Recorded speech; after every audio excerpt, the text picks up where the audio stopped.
Clear کر کے یہ ڈائریکٹ ہی آپ سے سوال پوچھ لیتا ہوں, کیا پاکستان کا بلیسفیمی لا قرآن اور سنہ کی نظر میں اسلامک ہے؟ دیکھیے بھیا, بات یہ ہے کہ جس وقت آپ قرآن اور سنت کی مجھ سے بات پوچھتے ہیں نا, اگر میرے اندر سچ بولنے کی ہمت نہیں ہے تو میں آپ سے بڑی دیانتداری سے میں کہتا ہوں کہ مجھے کوئی اور کام کرنا چاہیے. میں نمک مرچ بیچوں اس ملک کے اندر, میں اس ملک کے اندر فیکٹری لگا لوں, میں نوکری کر لوں, اگر دین کا نام لیا ہے نا تو یہ میں اپنی طرف سے کچھ نہیں کہہ سکتا. آپ مجھ سے پوچھ کیا رہے ہیں؟ آپ مجھ سے یہ پوچھ رہے ہیں کہ بھائی ایک خالق ہے کائنات کا, پروردگار عالم, اس نے کچھ چیزیں لکھ کر بھیجی ہیں اپنے پیغمبر کے ذریعے. میں براہ راست عربی جانتا ہوں, نہیں پڑھ سکتا, تم پڑھ سکتے ہو, تو جاؤ پڑھ کے بتاؤ کہ یہ چیز ٹھیک ہے کہ نہیں ہے. تو اب آپ مجھے بتائیے کہ اگر میں سچ نہ بولوں تو میں کیا بولوں؟ لوگ ہمیں کہتے ہیں, بس مجھے مروا نہ دیں, میں جتنا سچ لوگ ہمیں کہتے ہیں, ہمارے اپنے اداروں کے لوگ کہتے ہیں جو یہاں رہتے ہیں, سب کہتے ہیں, تو میں ایک ہی بات کہتا ہوں, آپ چھوڑ دو ہمیں یار, ہم نے تو مرنا ہے نا, ہم کیا جواب دیں گے رسول اللہ کو؟ وہ ہم سے پوچھیں گے کہ تم اگر ہمت نہیں رکھتے تھے سچ بولنے کی تو تم چھوڑ دیتے نا دین کا کام. تم کیوں بیٹھے اس کرسی پہ آ کے اور تم سے کسی نے سوال یہ کیوں کیا؟ تم کہتے ہیں میرا دین موضوع نہیں ہے, میں ایک عام آدمی ہوں. اب آپ نے مجھ سے پوچھا ہے تو میں آپ کو مختصر 2 پہلوؤں سے بتا دیتا ہوں. پاکستان کے اندر جو بلاسفیمی کا لاء موجود ہے, توہین مذہب کا لاء موجود ہے, اسی طریقے سے پاکستان کی اسٹیٹ نے لوگوں کے ساتھ ان کی مذہبی شناخت کے باب میں جو کچھ کیا ہے سب کا سب خلاف اسلام ہے. دین اسلام انکلوڈنگ سیکنڈ امینڈمنٹ کی وضاحت کیجیے گا. ذوالفقار علی بھٹو نے جو کیا, جو ہمارے احمدی کمیونٹی کے ساتھ کی, نام دینا ڈرتے کیوں ہے؟ میں ڈیلس میں نہیں رہتا نا. اچھا میں بھی کراچی میں بیٹھا ہوں اس وقت. نہیں نام لے کے کہتے ہیں جو کچھ کیا ہے, اس لیے کہ دیکھیے آج ہم بات نہیں کریں گے تو ہماری اگلی نسلیں ہمیں کبھی معاف نہیں کریں گی. کم سے کم ایک سند تو رہے گی نا. غامدی صاحب بھی ایک اکیلی آواز تھی, اگر وہ بھی کمپرومائز پہ آمادہ ہو جاتے تو شاید میں ایک مذہب کی کوکھ میں بیٹھا ہوا آدمی کبھی ان کی بات نہ سنتا. اگر میں کمپرومائز پہ آمادہ ہو جاؤں تو شاید آپ کبھی یہ بات نہیں سنیں گے. تو سچ اور حق کی آواز ہمیشہ اٹھانی چاہیے ہے. مختصر بتا دیتا ہوں میں آپ کو کیوں خلاف اسلام ہے. لوگ اس وقت سن رہے ہوں گے, ظاہری بات ہے لوگوں کا علمی پس منظر نہیں ہوتا. بہت مختصر بتاتا ہوں, بڑی تفصیلی لٹریچر ہمارے اس پہ موجود ہیں. فتویٰ لگانے سے پہلے, گالی دینے سے پہلے, ہمارے اوپر FIR کٹوانے سے پہلے, سب کچھ کرنے سے پہلے موقف ہمارا جان لو, اس کے بعد جو کرنا ہو کرنا, کوئی ڈر نہیں. اللہ تعالیٰ اس دنیا میں جب پیغمبر کو بھیجتے ہیں نا تو جزا و سزا کرواتے ہیں. جزا و سزا کا تقاضا یہ ہے کہ جو پیغمبر آیا ہے کچھ لوگ اس کو مانیں گے, کچھ انکار کریں گے. جو ماننے والے ہیں وہ منہ سے کہیں گے ہم مانتے ہیں, جو انکار کرنے والے ہیں وہ منہ سے کہیں گے ہم انکار کرتے ہیں. بالکل واضح بات ہے. جنہوں نے مانا انہوں نے مانا, جنہوں نے انکار کیا انہوں نے انکار کیا. قرآن نے بتایا کہ یہ انکار کرنے والے کہتے ہیں کہ ہم کافر ہیں, ہم منکر ہیں تمہاری بات کے. کوئی پرابلم پیدا نہیں ہوتی.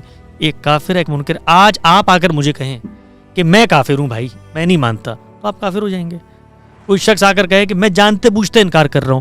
میں پوری دنیا کے لوگوں کے بارے میں جو دین اسلام کو نہیں مانتے یا کسی چیز کے اوپر ان کا اختلاف ہے, کیسے سکتا ہوں کہ وہ کافر ہیں؟ کیا میں ان کے دل میں اترا ہوں؟ کافر کہا جاتا ہے جو جانتے بوجھتے ہیں. کیا میں نے اس کو دعوت دی ہے؟ تو میرے پاس تو وہ علمی ذریعہ ہی نہیں جس سے میں دعویٰ کر سکوں. یہ پہلی بات ہوگی. دوسری بات ہے, کوئی شخص اپنے آپ کو مسلمان کہتا ہے لیکن وہ بات ایسی کرتا ہے جو کفر پر مبنی ہے.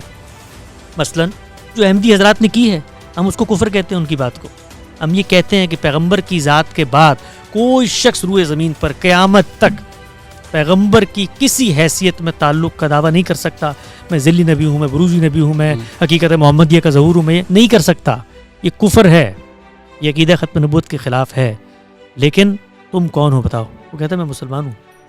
میں مسلمان ہوں بھائی, میں ختم نبوت کو مانتا ہوں. میں صرف یہ کہنا چاہتا ہوں کہ میں تعویل کر رہا ہوں ایک سیدنا مسیح کے بارے میں. آپ کے لٹریچر میں بھی آتا ہے, وہ آئیں گے, یہ مسیح مسیح ہے, یہ سیدنا مسیح آ چکا ہے.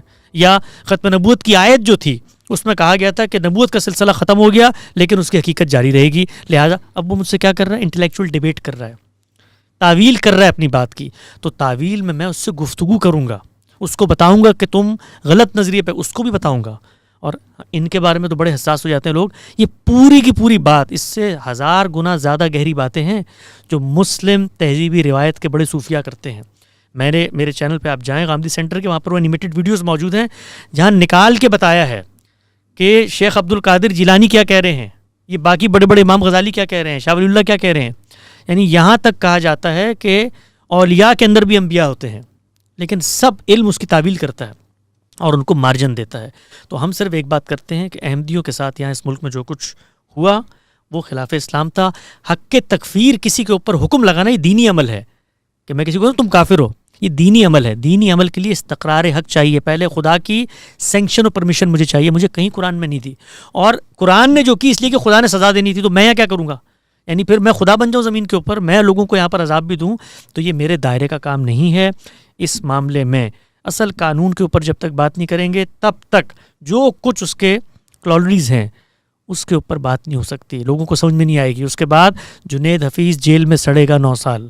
اس کے بعد نوجوانوں کو, ابھی جس بچے کے ساتھ واقعہ ہوا ہے چند دن پہلے, واٹس ایپ کے ایک میسج کے اوپر اس کو پکڑ کے سزائے موت دے دی, گھر کے اندر قربانی کر رہے ہیں ان کو پکڑ کے جیلوں میں ڈال دیا, قرآن مجید کسی کے پاس ہے تفسیر اس کو آپ مارنے پر تیار ہو گئے. یہ سب کچھ اس ایک غلط فیصلے کا نتیجہ ہے. غلط فیصلہ ہم کیوں کہہ رہے ہیں کہ اس وقت علماء کو آگے بڑھ کر ان کو دعوت دینی چاہیے تھی, ان سے بات کرنی چاہیے تھی. اور اگر آپ یہ کہتے ہیں نا ہماری آئیڈینٹی کے ساتھ وہ خلط مت کر رہے ہیں, او بھائی تم نے کوئی پرائیویٹ لمیٹڈ کمپنی کھولی ہے اسلام کی, اسلام اللہ کا مذہب ہے, وہ اللہ نے بتانا تھا کہ میری کسی برانڈ کے ساتھ انہوں نے خلط مبس کر کے ایک نئی نبوت شامل کر لیا, اللہ قیامت میں بتا دے گا, سب کو جہنم میں ڈال دے, مجھے کیا پرواہ ہے. لیکن دنیا کے اندر جو شخص جو دعویٰ کر رہا ہے میں اس کے اس دعوے کو مانوں گا. وہ کہتا ہے میں مسلمان ہوں, میں کہوں گا تم مسلمان ہو, بڑی اچھی بات ہے, تمہارا عقیدہ کفر پر مبنی ہے, آؤ گفتگو کرو. اگر ہم نے یہ کام کیا ہوتا, آپ یقین جانیں اتنا مضبوط اور محکم نظریہ ختم نبوت کا کہ ایک گاؤں سے اٹھنے والی تحریک تھی احمدیت کی, آج عالمی مسئلہ بنی ہوئی ہے آپ کے لیے, وہ کبھی نہ بنتی آپ اگر ان کو دعوت دیتے. اور آج بھی وہاں پر سننے کے لیے لوگ تیار ہیں. اور ہم ایک اور بات بھی کرتے ہیں, اچھا اگر اتنے ہی تم متشدد ہو تو کنسسٹنٹ تو رہو کم سے کم, پھر سب کے اوپر کفر کا فتویٰ لگاؤ نا یار. پھر جتنے صوفیہ یہی باتیں کر رہے ہیں ان کے بارے میں بھی تو آگے بڑھ کے کہو. وہ پھر انجینئر مرزا صحیح ان کے اوپر چیختا ہے نا کہ بھائی پھر تمہارے جتنے بابے ہیں یہ, تو ان سب کے بارے میں بھی یہ کہو نا, اس سے بڑی بڑی باتیں ان کے نہیں مل جاتی ہیں. تو ایک مسئلے کو اتنا حساس بنا دیا گیا اس ملک کے اندر کہ جس کے اوپر اب بات نہیں کی جا سکتی. ان میں ان کی بھی کچھ بیوقوفیاں ہیں. انہوں نے آغاز کیا اس کام کا احمدی حضرات نے, اور انہوں نے خود آگے بڑھ کے پہلے تکفیر کی دنیا کی. لیکن اگر کوئی ایک آدمی غلط کام کرتا ہے تو ہم تو آگے سے غلط کام نہیں کریں گے نا. اس طریقے پہ تو بریلویوں کے سب سے بڑے عالم تھے مولانا احمد رضا خان بریلی, انہوں نے علماء دیوبند کی تکفیر کی. تو اب کیا اس کے جواب میں ہم بھی کہیں گے چونکہ انہوں نے ہمیں الگ کیا تھا, اب ہم ان کو بھی الگ کرتے ہیں. تو انہوں نے بیوقوفی کی, اس کا سیاسی خمیازہ بھگتا. اب وقت ہے ٹھنڈے دل و دماغ سے بیٹھیں, ان کی نئی نسلوں کے ساتھ مکالمہ کریں. یہ مظلومیت کا آرگومنٹ اتنا بڑا حجاب بن جاتا ہے کہ وہ آپ کی صحیح بات بھی سننے پر آمادہ نہیں ہوتے. اور آخر میں ایک بات کرتا ہوں بھائی, اس وقت مذہبی جنونیت کا دور ہے. جن لوگوں کے سر پہ خون سوار ہے ان لوگوں کو انٹلیکچولی آپ قائل نہیں کر سکتے. ایک ہی طریقہ ہے اور وہ ہے قانون اور ریاست کی طاقت.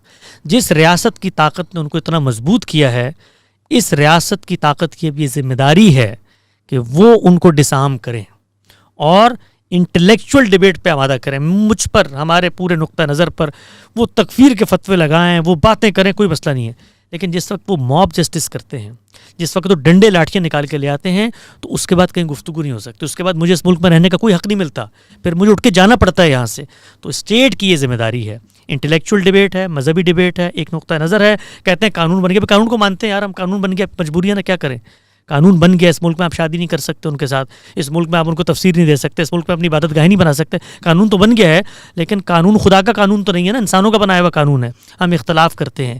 ایک طرف یہ لوگ کہتے ہیں کہ پارلیمنٹ کو حق نہیں ہونا چاہیے, جی اللہ کی سوورینٹی ہے, یہ تو کل مل کے ہم جنس پرستی کو قانونی قرار دے سکتے ہیں. تو اس وقت ہم کہتے ہیں بھائی جب قرار دیں گے تو اختلاف کرنا. آج اسی پارلیمنٹ نے ایک فیصلہ کیا ہے, اور اللہ اور رسول کا بنایا ہوا فیصلہ ہوتا تو اس میں ترمیمیں ہوتی. یعنی پہلے ایک فیصلہ ہوا عمر قید کا, پھر فیصلہ ہوا سزائے موت دینی ہے. اور ہم نے, آخری بات کرتا ہوں اس موضوع پہ, امت کی علمی تاریخ سے نکال کے بتایا ہے کہ جو قانون اس وقت موجود ہے پاکستان میں توہین مذہب کا, وہ ہماری حنفی فقہ کے بھی خلاف ہے. یہ اتنی کلیئرٹی کی بات ہے.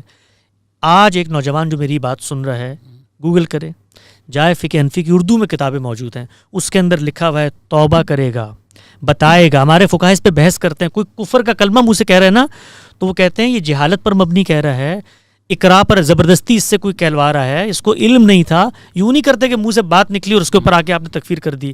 ڈسکشن ہوتی ہے, مہلت دی جاتی ہے, اور پھر اس کے بعد وہ ایک بات کرتے ہیں کہ یہ سب کرنے کے باوجود اگر وہ اصرار کرتا ہے تو دائرہ اسلام سے نکل گیا. چونکہ نکل گیا تو مرتد ہو گیا, اور مرتد کی سزا ان کے نزدیک موت ہے. تو یہ ان کا کہنا ہے.